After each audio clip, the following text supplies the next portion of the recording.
Jackson Pierce stared out the floor-to-ceiling windows of his penthouse overlooking the glittering Chicago skyline, his empire built on tech innovations that revolutionized data security. But tonight the city lights blurred through the haze of exhaustion and fear. His twin daughters Lily and Grace, only 5 years old, lay in their custom-built nursery, hooked to monitors that beeped softly, a reminder of the invisible enemy ravaging their tiny bodies. The doctors called it a rare autoimmune disorder, but treatments failed one after another, draining his fortune, yet yielding no answers. He had fired 3 specialists this month, alone convinced they missed something crucial. No one could know the full truth, not even his closest advisors. Vulnerability was a luxury he couldn't afford after losing his wife to a car accident. 3 years ago, he vowed to protect his girls at any cost. Money was his shield, his weapon. But lately, even that felt insufficient. He needed help, someone to watch over them while he chased leads on experimental therapies across the globe. Enter Sophie Bennett, the young nanny recommended by a discreet agency. Her resume glowed with experience in pediatric care. Her eyes in the interview photo sparkled with genuine warmth. Jackson hired her on the spot, desperate for stability.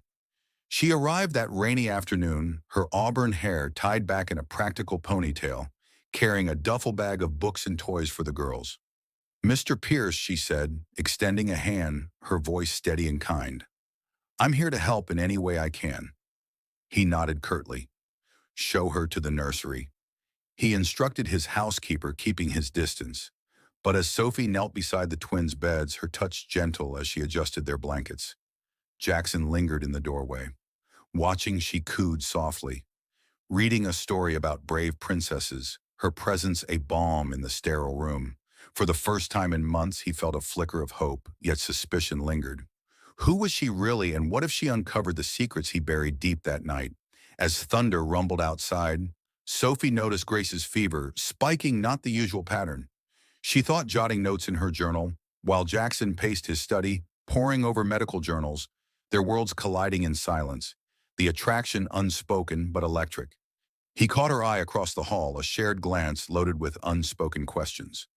Sophie sensed the weight he carried, the isolation of his wealth drawing her in, despite warnings to keep professional boundaries.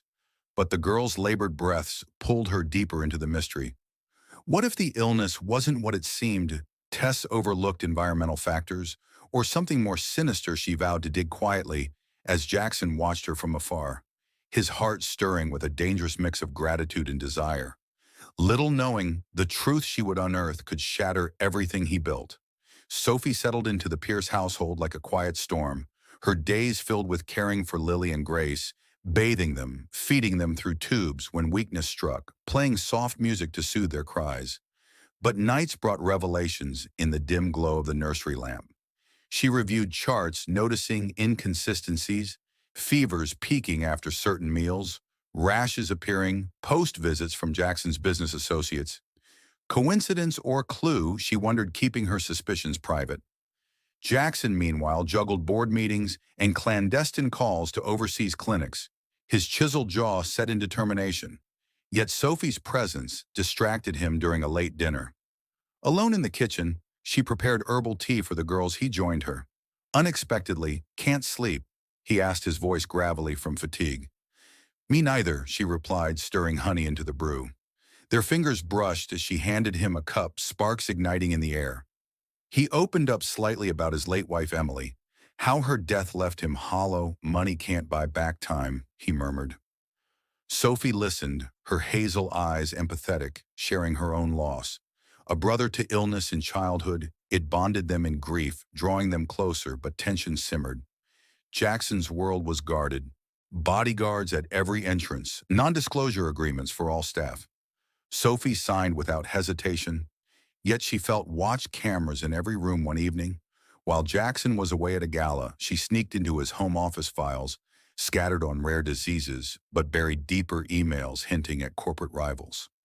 Threats veiled in legalese. Could the girl's illness be sabotage, poisoning from enemies envious of his success? Her heart raced, piecing it together. But footsteps approached. She slipped out undetected, returning to the nursery where Lily whimpered in pain. Sophie held her, whispering promises of healing as dawn broke. Jackson returned tuxedo rumpled, finding Sophie asleep beside the twins' beds, her dedication piercing his armor. He knelt, brushing a strand from her face, waking her with a soft touch. "Thank you," he whispered, their lips inches apart. The moment charged with forbidden heat, but he pulled back. Duty first, always. Yet the suspense built. Sophie knew she had to confront the clues, risking her job, her safety, and the budding love, threatening to bloom amidst the danger. For if the truth emerged, it could destroy not just his empire, but their fragile connection. The air thickened with unspoken secrets as weeks blurred into a tense rhythm. Sophie delved deeper, analyzing water samples from the penthouse in secret. Using her old college lab contacts, results trickled in traces of a rare toxin. Not natural, but engineered. Her pulse quickened. This wasn't illness. It was deliberate harm, but who and why she confided in no one. Least of all Jackson, whose trust she craved yet feared losing. He noticed her distraction during a rare family outing to a private park. The girls bundled in strollers, laughing faintly at Bubbles. Sophie blew. "Do you ever relax?" He teased, his smile rare and disarming. She forced a grin, trying, but her mind raced. Suspects, his ex-partner ousted in a bitter buyout, or the shady investor circling his company. That night a storm raged outside, mirroring the turmoil within. Jackson invited her to his study for wine. A break from vigilance as rain lashed the windows, he confessed his fears. "I'm losing them. Sophie and I can't stop it." She reached for his hand, her touch electric. "Then don't face it alone." She urged, their eyes locking, passion igniting in a kiss. Fierce and desperate hands, exploring years of loneliness, melting away. But guilt crashed in, he pulled back. "This can't happen. You're here for them."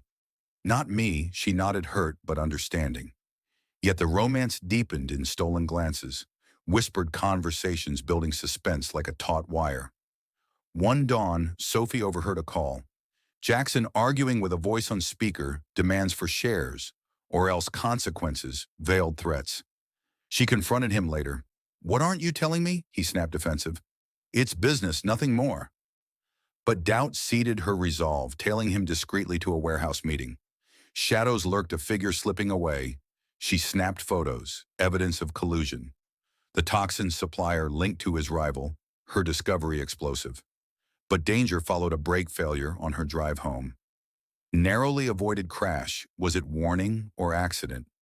Jackson rushed to her side at the hospital, bandaging her scrapes, his worry. "Ross, stay away from this," he begged. But she refused.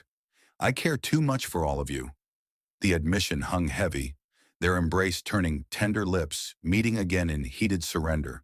Yet betrayal loomed if he learned she spied, and the girls weakened further, time running out to expose the truth before love turned to ashes in the fire of deception.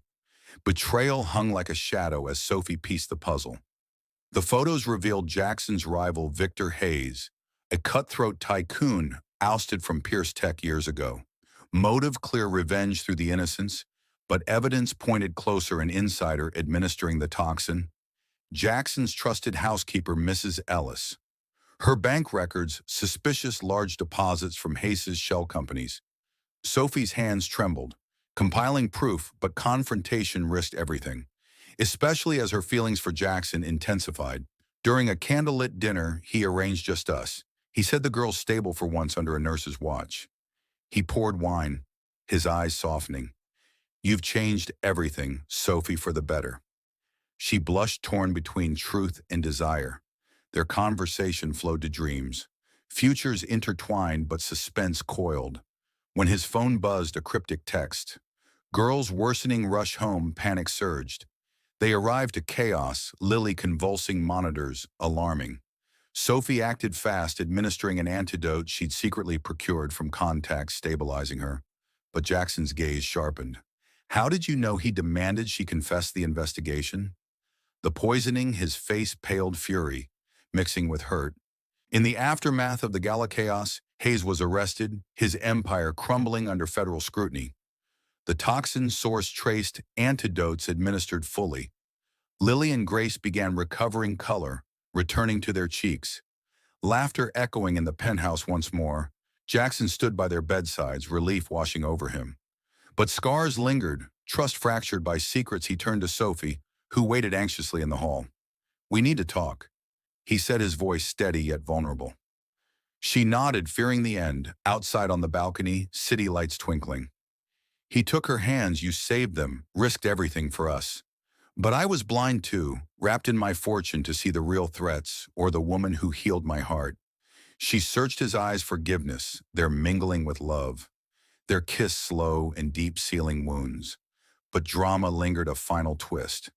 Hayes's lawyer delivered a letter. Emily's accident, no mishap, but orchestrated by him. Revenge's root, Jackson reeled, the past rewritten. Sophie held him through the night, their bond forging stronger in shared grief. As months passed, romance blossomed fully, dates in hidden cafes, weekends at his lakeside cabin, the girls calling her mommy in playful whispers.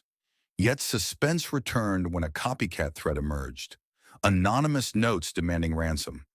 Jackson geared up, protective instincts flaring, but Sophie stood firm. "We're in this together, no more secrets." They traced the culprit, a disgruntled employee, neutralizing the danger hand in hand, proving their love unbreakable in a grand gesture Jackson proposed. Under starry skies, a diamond ring symbolizing not wealth, but commitment. "Yes," she whispered, tears of joy as family friends gathered for the wedding, the twins' flower girls beaming the ceremony, romantic vows exchanged amidst dramatic violins. But true suspense resolved in quiet moments. Building a life beyond fortune's shadow, Jackson learned vulnerability's power. Sophie found strength in partnership together, safeguarding their family against any storm. The truth she saw, not just the poisoning, but his hidden heart risking everything for a love that triumphed over all. In the end, the millionaire's gamble paid off, not in dollars, but in the priceless treasure of a united forever.